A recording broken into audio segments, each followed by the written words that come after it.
अस्सलामुअलैकुम वरहमतुल्लाहि वबरकातुहू। प्यारे भाइयों दोस्तों, उम्मीद है आप लोग खैर वाफ़ियत से होंगे। अल्लाह ताला से दुआ है अल्लाह ताला आप सब लोगों को खुश रखे, अच्छा रखे। रमज़ानुल मुबारक में रोज़ों का अहतमाम, तरावी का अहतमाम आप लोग कर रहे होंगे, कुरान करीम की तिलावत का अहतमाम कर रहे होंगे। अगर इनमें से कोई चीज़ छोड़ रहे तो ज़रूर अहतमाम शुरू कीजिए। आज इतवार का दिन है और इतवार के दिन आप लोगों को पता है हम वीकली एनालिसिस वाला वीडियो आप लोगों के साथ शेयर करते हैं, जिसमें मार्केट के ऊपर हम बात करते हैं। कुछ अगर इम्पोर्टेंट न्यूज़ होती है तो उसको डिस्कस करने की कोशिश करते हैं और कुछ अच्छे स्टॉक भी आप लोगों के साथ शेयर करने की कोशिश करते हैं। ठीक है, तो सबसे पहले अभी न्यूज़ को मुख्तसरन मैं डिस्कस अगर करूँ तो इससे रिलेटेड आप लोगों को पता ही है कि अभी बहुत ही हालात थोड़े से ज़्यादा ही ख़राब नज़र आ रहे हैं। अमेरिका और इज़राइल ये दोनों मिलकर ईरान के ऊपर अटैक कर रहे हैं और अभी ये भी ख़बरें आ रही है कि उसके जो सुप्रीम लीडर थे आयतुल्लाह ख़ामनी साहब, वो भी इस दुनिया से चले गए और उनकी शहादत हो गई। दुआ करें अल्लाह ताला उनकी मग़फ़िरत के फ़ैसले फ़रमाए और ये हालात जल्द अज जल्द काबू में आए। बज़ाहिर ऐसा महसूस होता है कि ये हालात इतने जल्द काबू में नहीं आएंगे और जैसा जुल्म उन्होंने ईरान के ऊपर किए है तो ईरान भी उसका मुकम्मल बदला लेने की कोशिश करेगा और ये हालात और ज़्यादा बिगड़ सकते हैं और इसका पूरा असर स्टॉक मार्केट के ऊपर पड़ेगा और मार्केट के अंदर आने वाले टाइम में गिरावट के चांस भी बढ़ सकते हैं। ठीक है, और उसके साथ में एफआई के आंकड़े अगर आप पिछले हफ्ते के देखेंगे तो ऐसा लगता है कि उनको पहले से ही कुछ हद तक उसका इल्म हो गया था और अमेरिका की तरफ से तो ये कहा भी गया था तकरीबन कि भाई वो हमला करने वाला है। उसी की वजह से अगर आप देखेंगे जुमा के दिन बिल्कुल आखिरी वक्त में एक बड़ी गिरावट मार्केट के अंदर हमको देखने को मिली और उसी वजह से एफआई के आंकड़े अगर आप देखेंगे तो सेलिंग साइड के थोड़े ज़्यादा ही देखने को मिले। अब इस वार के चलते है ना बहुत सारी कंपनियों पर इसका असर पड़ सकता है। जैसे गोल्ड के भाव और ज़्यादा बढ़ सकते हैं, सिल्वर के भाव और ज़्यादा बढ़ सकते हैं, ऐसा महसूस होता है।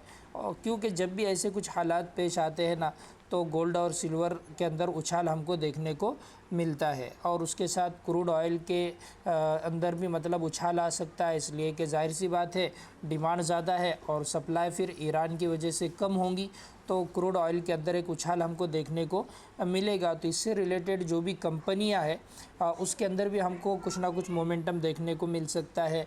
और इसके अलावा जब गोल्ड चलता है तो उसका असर है ना वापस से हमको ज्वेलरी के जो स्टॉक है ना उसके ऊपर भी देखने को मिल सकता है। और उसके साथ में जो डिफेंस की कंपनियां हैं ना तो इसके ऊपर भी हमको असर देखने को मिल सकता है। डिफेंस की कंपनियां बज़ाहिर कोई ख़ास फ़ायदा इनको डायरेक्ट इस वार से नहीं होगा, ऐसा नहीं होगा कि ऑर्डर मिलने लगेंगे या कुछ होगा, ठीक है ना, लेकिन एक सेंटिमेंट बनता है और उसके बाद फिर इन कंपनियों को भी फ़ायदा देखने को मिलता है। इसी तरीके से जो शिपिंग की कंपनियां वगैरह होती है ना, ट्रांसपोर्ट इधर उधर माल करने वाली, तो इनको भी कुछ ना कुछ फ़ायदा देखने को मिलता है। तो ये सारे इससे रिलेटेड जितनी भी कंपनियां हैं आप इसको रडार पर रख सकते हो। बहरहाल वाज़े तौर पर मैं डिस्क्लेमर दूँ, शुरू में मैं भूल गया हूँ, वैसे तो स्क्रीन पर आपने 1 मिनट तक डिस्क्लेमर पढ़ा ही होगा। ये वीडियो सिर्फ़ और सिर्फ एजुकेशन और लर्निंग पर्पज़ से मैं आप लोगों के साथ शेयर कर रहा हूँ। बाय सेल की बिल्कुल भी मेरी तरफ से कोई रिकमेंडेशन नहीं है। अपना कीमती पैसा किसी भी स्टॉक में डालने से पहले अच्छे से एनालिसिस करें, रिसर्च करें और स्टॉप लॉस तय करने के बाद ही किसी स्टॉक के अंदर आप पैसा डालने की कोशिश करें, ठीक है। बहरहाल ये कुछ बातें डिस्कस करने के बाद हम टेक्निकली एतबार से निफ्टी 50 को देखने की कोशिश करते हैं। देखिए ये मंथली चार्ट निफ्टी 50 का यहाँ पर मेरे सामने ओपन है। अगर आप इसको देखोगे तो ये पूरा के पूरा महीना ख़त्म होने को है और एक डोजी जैसी कैंडल यहाँ पर बनती हुई हमें नज़र आ रही है। बिल्कुल महीना तो ख़त्म ही हो चुका है तकरीबन, आज बिल्कुल आखिर महीने की तारीख़ है, तकरीबन 29 तारीख़ है आज, तो महीना ख़त्म पर ही है। और जो कैंडल यहाँ पर बन रही है वो बिल्कुल एक ऊपर से देखेंगे तो सेलिंग प्रेशर नज़र आ रहा है, नीचे से देखेंगे तो कुछ हद तक बाइंग प्रेशर नज़र आ रहा है। रीज़न ये है कि नीचे यहाँ पर मंथली टाइम फ्रेम का डिमांड जोन है। बहरहाल वीकली टाइम फ्रेम पर हम जाकर इसको समझने की कोशिश करते हैं और डेली टाइम फ्रेम पर इंशाल्लाह और भी चीज़ें क्लियर होती हुई नज़र आएगी। अगर वीकली टाइम फ्रेम पर अगर आप देखेंगे ना तो ये एक डिमांड जोन था। उस डिमांड जोन पर जब प्राइस यहाँ पर आया था ना, ये जो डिमांड जोन है यहाँ पर प्राइस आया था तो उसके अंदर हमको उछाल देखने को मिला था।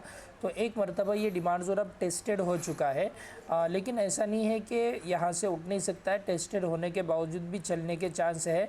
तो ऐसा बहुत ज़्यादा उम्मीद है कि पीर के दिन मार्केट गैप डाउन ओपन हो और ये गैप डाउन ओपनिंग है ना डिमांड जोन के अंदर हो और अचानक फिर यहाँ से रिकवरी आना स्टार्ट हो। इसलिए पैनिक आपने नहीं करना है। नई पोजीशन अगर आप ना बनाए तो अच्छा है, लेकिन अगर आपकी पुरानी होल्डिंग है और फ़ौरन आप इस पैनिक की वजह से गैप डाउन ओपनिंग की वजह से बेचने की कोशिश करोगे तो हो सकता है कि वहाँ से मार्केट फिर वापस से रिवर्स जाने की कोशिश करे और आपको उसके अंदर फिर लॉस हो। इसके लिए ज़्यादा डरने की ज़रूरत नहीं है, डर कर मार्केट के अंदर सेलिंग करने की ज़रूरत नहीं है। ठीक है, अभी अगर आप देखेंगे करीबी मतलब बहुत सारे यहाँ पर सपोर्ट अहम है जहाँ पर मार्केट सपोर्ट ले सकता है। यहाँ पर ये भी एक एरिया पूरा सपोर्ट का काम कर सकता है, ये एरिया भी सपोर्ट का काम कर सकता है और इस कैंडल का हाई भी सपोर्ट का काम कर सकता था। लेकिन हुआ ऐसा कि ये जो गैप डाउन मतलब गैप अप ओपनिंग थी, ये पूरा के पूरा गैप यहाँ पर फिल हो गया था। लेकिन इस बैड न्यूज़ की वजह से चांस ये है कि इसके आसपास यहाँ पर कहीं ना कहीं मतलब गैप डाउन ओपनिंग मार्केट की हो और इस डिमांड जोन से मार्केट रिकवर कर जाए। ठीक है, ऐसे चांस है, ऐसी उम्मीद है। वापस से कहूँ कि फ़िलहाल मार्केट के जो हालात है वो मुनासिब नहीं लग रहे। ऐसे वक्त में थोड़ा सा मतलब सतर्क रहकर काम करने की ज़रूरत ज़्यादा होती है, वरना लॉस इंसान का कम वो ज़्यादा ही होने के चांसेस इसके अंदर होते हैं। इसलिए थोड़ा सा मतलब एक्टिव रहकर ही मार्केट के अंदर काम करना चाहे तो करिए, वरना मार्केट को सिर्फ देखते रहें। वैसे रमज़ान का महीना भी चल रहा है, आप रोज़े रखिएगा, दुआ कीजिएगा कि पूरे आलम के अंदर अमन व अमान के फ़ैसले हो और ये जो जंग एक बड़े पैमाने पर जाती हुई नज़र आ रही है तो कहीं ना कहीं रुक जाए, वरना ऐसा लगता है कि हालात थोड़े से बिगड़ने वाले हैं और बिगड़ भी सकते, तकरीबन तो बिगड़ ही गए। इसलिए कि सुप्रीम लीडर की भी यहाँ पर शहादत होती हुई हमें नज़र आ रही है और ईरान इतने जल्द फिर खामोश इस न्यूज़ से रिलेटेड नहीं बैठेगा।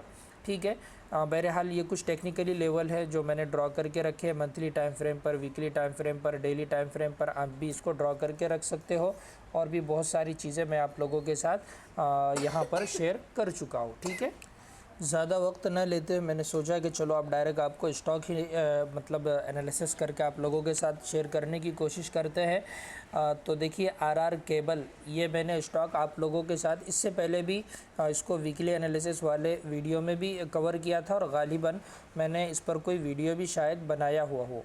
अभी इसका 12 महीने का चार्ट मेरे सामने ओपन है। अभी अगर इस स्टॉक को देखेंगे ना तो मैंने इससे पहले भी ये लेवल आपको ड्रॉ करके बताया था जो इसका गुज़िश्ता साल का हाई है, जो तकरीबन 1562 का है और उसी के आसपास ये स्टॉक वापस से आता हुआ नज़र आया। तो मैंने सोचा कि इस स्टॉक को वापस से आप लोगों के साथ एक मरतबा शेयर कर दूँ। ठीक है, अभी हम छोटे टाइम फ्रेम पर जाकर देखने की कोशिश करेंगे कि भाई इसके अंदर क्या सूरत हाल है। ये 6 महीने का चार्ट मेरे सामने ऊपर है, तो 6 महीने के ऊपर भी मुझे स्टॉक स्ट्रॉन्ग ही नज़र आ रहा है, लेकिन अभी उस लेवल को इसने ब्रेक बिल्कुल भी नहीं किया है। बिल्कुल उसी के पास आकर ये स्टॉक रुका हुआ है। अच्छा, अगर 3 महीने की बात करें ना तो 3 महीने की भी ये जो लेवल है ना ये काफ़ी अहम है, लेकिन उसके साथ ये एक लेवल भी काफ़ी अहमियत के हामिल है। अगर आप देखेंगे तो इस लेवल को अंदर मतलब ये ना ये तीनों के तीनों कैंडल ने उसको ब्रेक करने की मुकम्मल कोशिश की, लेकिन ब्रेक नहीं कर सकी थी। लेकिन इस महीने में प्राइस उसके ऊपर निकलता हुआ हमें नज़र आ रहा है। इस वजह से भी ये स्टॉक काफ़ी अच्छा 3 महीने के ऊपर लग रहा है। ठीक है, याद रखिएगा ऊपर की जो लेवल मैंने ड्रॉ किया हूँ ना वो 12 महीने की क्वालिटेटिव लेवल है जो कि काफ़ी अहम है। उसकी अहमियत का अंदाज़ा आप इस 1 महीने की कैंडल के अंदर भी लगा सकते हो और इस महीने की कैंडल के अंदर भी लगा सकते हो और करंट प्राइस अभी उसी के आसपास आकर यहाँ पर रुका हुआ है। ठीक है, मंथली एतबार से देखेंगे ना तो ये भी एक सप्लाई जोन है ड्रॉप बेस्ड ड्रॉप का, जिसकी ये एक मतलब हाई है। तो उसके ऊपर तो कहीं ना कहीं अभी इस महीने की क्लोजिंग हमको होती हुई नज़र आ रही है। और अच्छी बात है कि इसके अंदर जो वॉल्यूम है ना ये भी काफ़ी अच्छा है। और मंथली टाइम फ्रेम पर अगर आप इस स्टॉक को देखोगे ना तो मतलब एक जब इसका आईपीओ आया था तो आईपीओ के बाद एक अच्छा स्ट्रॉन्ग रैली इस स्टॉक के अंदर हमको देखने को मिली और उसके बाद बहुत ही बड़ी गिरावट देखने को मिली। और यहाँ पर फिर अगर आप देखेंगे तो एक बेस स्टॉक ने बनाया था और कुछ क्वार्टरली रिजल्ट वगैरह इसके अच्छे आ रहे थे, उसके रीज़न से इसके अंदर काफ़ी स्ट्रॉन्ग मोमेंट बना। अगर आप ये फ़िलहाल देखेंगे मंथली टाइम फ्रेम पर तो इसके जितने भी मतलब लो है ना ये ऊपर की तरफ शिफ्ट होते हुए नज़र आ रहे हैं। और उम्मीद मुझे ऐसी ही लग रही है कि इंशाल्लाह ये कंपनी मतलब जो इसके फंडामेंटल है ना इसके केबल काफ़ी अच्छे हैं, हर जगह पर आपको बोर्ड वगैरह इसके केबल के नज़र आएंगे। कंपनी को अपने बिज़नेस के ऊपर ट्रस्ट है, भरोसा है, तभी कंपनी अपनी ज़्यादा से ज़्यादा ऐड कर रही है। इसकी बाइक भी काफ़ी अच्छी चल रही है और इसका बिज़नेस केबल सेक्टर से भी काफ़ी अच्छा रेवेन्यू वगैरह इसका आते जा रहा है। तो ऐसा लग रहा है कि ये जो ऑल टाइम हाई है ये तो बिल्कुल आसानी से मतलब वहाँ तक जाने की स्टॉक कोशिश करेंगे आने वाले कुछ टाइम के अंदर। वीकली टाइम फ्रेम पर हम आने की कोशिश करते हैं। वीकली टाइम फ्रेम पर अगर आप देखेंगे तो ये एक पैटर्न इसके अंदर काफ़ी अच्छा बन रहा है। अगर आप देखेंगे तो जिसके अंदर लो पूरे के पूरे ऊपर अच्छे से शिफ्ट होते हुए नज़र आए। अगर इसका ब्रेकआउट यहाँ पर कंफर्म होता है इस वाले कैंडल का जो कि वीकली मंथली ये ईयरली एतबार से उसका क्वालिटेटिव लेवल भी है तो जो तकरीबन हो ही चुका है और उसके ऊपर निकलता है तो इंशाल्लाह मुझे ऐसी उम्मीद है कि ये स्टॉक अच्छी खासी रैली यहाँ से दे सकता है। लेकिन स्ट्रॉन्ग डिस्क्लेमर सुन ले वापस से, मेरी तरफ से बाय सेल का आपको बिल्कुल रिकमेंडेशन नहीं है। मैं कोशिश कर रहा हूँ कि टेक्निकली एतबार से, फंडामेंटली एतबार से कुछ चीज़ें आप लोगों को समझाने की ठीक है समझा सकूँ, ठीक है। और उसके साथ में अगर ये स्टॉक है ना ये जो इसका हाई है लो है 1290 का, अगर इसको ये ब्रेक करता है ना अभी न्यूज़ के चलते अगर गैप डाउन ओपनिंग होती है और ये डिमांड जोन के आसपास आता है तो ख़राब नहीं होगा। लेकिन ये जो लो है इस लो को इसने ब्रेक नहीं करना चाहिए। अगर इस लो को ब्रेक करेगा तो ये जितना कि जितना स्ट्रक्चर बनाना है पूरा के पूरा स्ट्रक्चर वापस से इसका ख़राब हो जाएगा और ऊपर निकलने पर काफ़ी इसको और मेहनत करना पड़ेगी, ठीक है। थोड़ा बहुत नीचे आ सकता है इसलिए कि मार्केट के अंदर जैसे हालात है तो ये नीचे आना इस स्टॉक के लिए बिल्कुल मतलब ख़राब होगा ऐसा नहीं है। अगर नीचे आता है तो वापस से अपने आप को संभल कर यहाँ से ऊपर जाने की कोशिश कर सकता है। इसलिए कि जब सेंटिमेंट ख़राब हो तो वापस से इसके अंदर भी गिरावट आ सकती है, ये कोई बड़ी बात नहीं है। लेकिन नीचे इसको काफ़ी सपोर्ट है और उस सपोर्ट से वापस से अपने आप को संभालने की कोशिश करेगा, ठीक है। अभी मतलब एक स्टॉक को मैंने आप लोगों के साथ डिस्कस किया हो, आप लोग जानते ही है अपन और भी बहुत सारी चीज़ें देखते हैं जैसे आरएसआई देखते हैं, एमएसीडी देखते हैं, बॉलिंजर बैंड देखते हैं, ठीक है। और मूविंग एवरेज ख़ासतौर से 200 ईएमए वगैरह आप लोग इसको भी थोड़ा सा ज़रूर देखा करें। अगर मैं इसको कवर करूँगा ना तो वीडियो फिर तो अभी तकरीबन ये 15-20 मिनट का वीडियो होता है, फिर तो 1 घंटे से आधे घंटे से भी ऊपर निकल जाएगा। चूँकि पहले हम एक स्टॉक कवर करते थे तो ये सारी चीज़ें देखते थे, लेकिन अभी ऐसी आदत बन गई है कि 2-4 स्टॉक हम कवर करते हैं तो वीडियो इसके अंदर ही काफ़ी लंबा हो जाता है। इसलिए आगे की चीज़ें आप भी थोड़ा सा देखने वाले बने। पुराने वीडियोस के अंदर ये सारा मटेरियल मेरा आपको ऑलरेडी मिलेगा। आज का हमारा जो दूसरा स्टॉक है ना वो है KEI इंडस्ट्री। अगर इस स्टॉक को अगर आप देखोगे ना तो इसने तकरीबन अभी देखिए कब की ये बात है 2024 जून तो ये हाई इसने यहाँ पर लगाया था। ऑलमोस्ट तकरीबन 2 साल हो गए। तो एक स्ट्रॉन्ग मतलब अब ट्रेंड स्टॉक के अंदर था, उसके बाद एक बड़ा करेक्शन देखने को हमको मिला है और करेक्शन के बाद स्टॉक ने अपने आप को संभाला और संभालने के बाद यहाँ पर एक बेस बना और बेस बनने के बाद उसका हमको कहीं ना कहीं ब्रेकआउट होता हुआ नज़र आ रहा है। और इस स्टॉक पर मैंने एक 10-15 मिनट का एक डिटेल वीडियो भी अपलोड किया था, लेकिन अल्लाह खैर करे, पता नहीं कौन सी दुश्मनी है तो ये वीडियो डिलीट किया गया। बहरहाल चलिए अभी फ़िलहाल जो सूरत हाल है वो मैं आपको समझाने की कोशिश करता हूँ। अगर ये हाई देखेंगे ना तो एक हाई वोलेटाइल कैंडल थी, तकरीबन अगर आप देखेंगे तो इसका हाई था 5039 का और इस महीने की कैंडल ने इसके ऊपर निकलने की यहाँ पर भरपूर कोशिश की है। एक लार्ज कैप कंपनी है, फंडामेंटली काफ़ी स्ट्रॉन्ग कंपनी है और ये भी केबल सेक्टर से ही आती है, वायर की ही ये कंपनी है। तो मुझे ऐसा लगता है कि ये कंपनी रिटर्न ज़रूर देंगी लेकिन धीरे धीरे चलेंगी, इसलिए कि कंपनी काफ़ी स्ट्रॉन्ग है, इसका मार्केट कैप काफ़ी बड़ा है। तो धीरे धीरे इस स्टॉक के अंदर हमको अब ट्रेंड नज़र आएगा, ठीक है। अभी वीकली टाइम फ्रेम पर हम आने की कोशिश करते हैं, तो वीकली टाइम फ्रेम पर भी अगर आप देखेंगे ना तो ये स्टॉक काफ़ी एक स्ट्रांग लग रहा है। अगर आप देखेंगे तो ये एक इसका शोल्डर है, ये एक इसका शोल्डर है और एक इसका हेड है, और कहीं ना कहीं इसका यहाँ पर ब्रेकआउट हमको होता हुआ नज़र आ रहा है। और अब ट्रेंड का जब इस तरीके से ब्रेकआउट होता है ना तो काफ़ी स्ट्रांग मतलब ये रैली स्टॉक देते हैं। अभी देखिए इस न्यूज़ के चलते मतलब इसके अंदर भी अगर गिरावट आती है ना तो आपको डरने की ज़रूरत नहीं है। जब तक ये लो स्टॉक ब्रेक करके नीचे नहीं आता है ना तब तक स्टॉक ख़राब नहीं होगा। अगर गिरावट आती है तो ये जो यहाँ पर डिमांड जोन है ना, तो इस डिमांड जोन के आसपास यहाँ पर आप इसको मतलब रडार पर रख सकते हो, नज़र पर रख सकते हो वीकली टाइम फ्रेम के एतबार से। डेली टाइम फ्रेम का चार्ट मेरे सामने ओपन है। डेली टाइम फ्रेम पर अगर आप देखेंगे तो स्टॉक काफ़ी स्ट्रांग लग रहा है, वॉल्यूम भी यहाँ पर ग्रीन आ रहा है। लेकिन मैं जैसे कि पहले बता रहा हूँ कि न्यूज़ के चलते थोड़ी बहुत हमको गिरावट देखने को मिलेगी, लेकिन वापस से स्टॉक ऊपर ही की तरफ जाएगा, ऐसी मुझे उम्मीद है। ठीक है, आप एक मरतबा डायरेक्टली एंट्री इसके अंदर नहीं करना है, आपने पहले एक मरतबा थोड़ा सा देखना है, समझना है, मार्केट के मोमेंट को देखना है, और उसके बाद सेफ साइड चार्ट को इत्मीनान से देखने की आदत बनाना है। और इत्मीनान से देखकर हो सके तो आप एंट्री मिस कर दे, छोड़ दे, लेकिन जल्दबाजी के अंदर गलत एंट्री आप लेने वाले ना बने, इसका आप लोग ख्याल रखिएगा। आज का हमारा जो तीसरा स्टॉक है ना है वो है ओल्टस। ओल्टस को मैंने आप लोगों के साथ टेलीग्राम के ऊपर भी शेयर किया था। ओल्टस ने देखिए अभी इसके प्राइस एक्शन को समझने की कोशिश करें ना आप तो एक स्ट्रॉन्ग अप ट्रेंड देखने को मिला मंथली टाइम फ्रेम के एतबार से। उसके बाद एक बड़ा करेक्शन इसके अंदर हुआ, वापस एक अप ट्रेंड देखने को मिला, वापस एक करेक्शन इस स्टॉक के अंदर हुआ। और अभी देखेंगे ना तो यहाँ पर इसने एक पूरा के पूरा मतलब यहाँ पर इसने रुका, वक्त बिताया, और यहाँ पर वॉल्यूम को भी अगर आप देखेंगे ना तो ग्रीन साइड के वॉल्यूम थोड़े से आपको ज़्यादा नज़र आएंगे रुकने के अंदर। ये इस बात की अलामत होती है कि यहाँ पर लोगों ने माल को जमा किया है। ठीक है, फंडामेंटली एतबार से भी कंपनी ठीक ठाक है, अच्छी कंपनी है, एक बड़ी कंपनी है ये भी। और आप लोग जानते हैं आने वाले टाइम अभी गर्मी का है और ये कंपनी का काम ही मतलब एसी वगैरह बनाने का है, तो इसका सेल मतलब आने वाले क्वार्टरली रिज़ल्ट का अच्छा ही होता है। तो ये स्टॉक को आपने इस वजह से रडार के ऊपर रखना चाहिए। तो एक मतलब गिरावट के बाद यहाँ पर वक्त बिताने के बाद एक मंथली टाइम फ्रेम के एतबार से अच्छा ब्रेकआउट यहाँ पर हमको इस कैंडल के अंदर देखने को मिल रहा है। ठीक है, अभी अगर आप देखेंगे ना तो न्यूज़ के चलते ये स्ट्रक्चर थोड़ा सा ख़राब नहीं होना चाहिए, ये थोड़ा सा यहाँ पर डर है, वरना इसका मतलब जो सेंटिमेंट बना था ना तो काफ़ी अच्छा बना था। इसी वजह से मैंने आप लोगों के साथ इसको टेलीग्राम के ऊपर भी शेयर किया था। ठीक है, अभी बज़ाहिर शॉर्ट टर्म के एतबार से अगर ये 1530 के नीचे आता है ना थोड़ा बहुत, तो वापस से ये मतलब जो स्ट्रक्चर यहाँ पर बना और उसका ब्रेकआउट इस लेवल का हो गया था ना, जिसके चलते हमें उम्मीद थी ऊपर जाने की, तो इस न्यूज़ के चलते अगर इसका असर इस कंपनी के ऊपर भी गिरता है ना तो वापस से स्ट्रक्चर कहीं ना कहीं ख़राब होता हुआ हमें नज़र आएगा।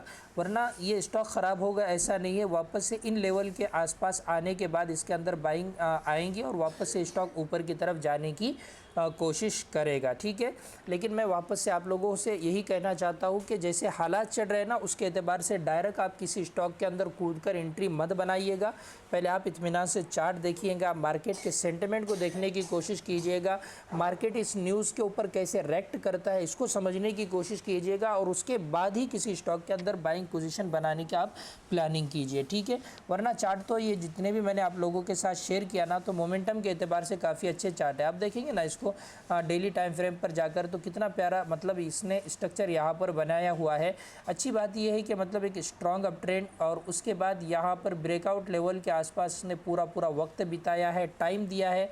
अगर इस वक्त के अंदर आप वॉल्यूम को देखेंगे तो ग्रीन साइड वॉल्यूम इसके अंदर काफ़ी ज़्यादा है और इसके अंदर अच्छी खासी बाइंग भी आई थी और ऊपर की तरफ स्टॉक ये निकल भी गया था 2-3%। लेकिन अगर आप देखेंगे तो इस न्यूज़ के चलते जब पूरे मार्केट के अंदर सेलिंग प्रेशर आखिर के टाइम जुमा के दिन बना तो इसके अंदर भी अगर आप लास्ट 15-20 मिनट देखेंगे ना इसके जाके तो इसके लास्ट के 15 मिनट में आपको एक ख़तरनाक सेलिंग आती हुई नज़र आएगी। देखिए लास्ट के आधे घंटे के अंदर 15 मिनट में ख़ास तौर से जितना भी स्टॉक ये ऊपर की तरफ गया था ना, इसका मैंने प्रॉफिट का स्क्रीनशॉट भी आप लोगों के साथ शेयर करा था, वो सारा के सारा इस एक कैंडल ने खा लिया और वो सिर्फ मार्केट की गिरावट की वजह से हुआ। समझ रहे? तो जब न्यूज़ आती है ना मार्केट के अंदर तो पूरे के पूरे स्ट्रक्चर इस तरह ख़राब होते हैं और मार्केट फिर तेज़ी से नीचे की तरफ आता है। अगर आप देखेंगे तो ये आकर भी 15 मिनट के डिमांड जोन के आसपास आकर इसके अंदर वापस से मतलब ये यहाँ पर देखेंगे तो रुकावट बनी। इसलिए डिमांड सप्लाई को इत्मीनान से सीखना ज़रूरी है। मैं आपको ये कहूँगा कि भी अभी फ़ौरन डिमांड सप्लाई का जो मेरा कोर्स है उसको आप बाय ना करें तो अच्छा है। इंशाल्लाह रमज़ान का ईद का जो ऑफ़र आएगा तो वो टाइम आप ज़रूर अपने ऊपर इन्वेस्ट करने का प्लान बनाइएगा। आप लोगों से दुआओं की गुजारिश। ये कुछ 2-3 स्टॉक मेरे रडार पर थे, और भी कुछ स्टॉक है लेकिन 20 मिनट का ये वीडियो हो चुका है। इंशाल्लाह दरमियान में कभी अच्छा कुछ नज़र आएगा मार्केट से रिलेटेड तो आप लोगों के साथ शेयर करने की हम कोशिश करेंगे। दुआओं की गुजारिश। अस्सलामु अलैकुम व रहमतुल्लाहि व बरकातुहू।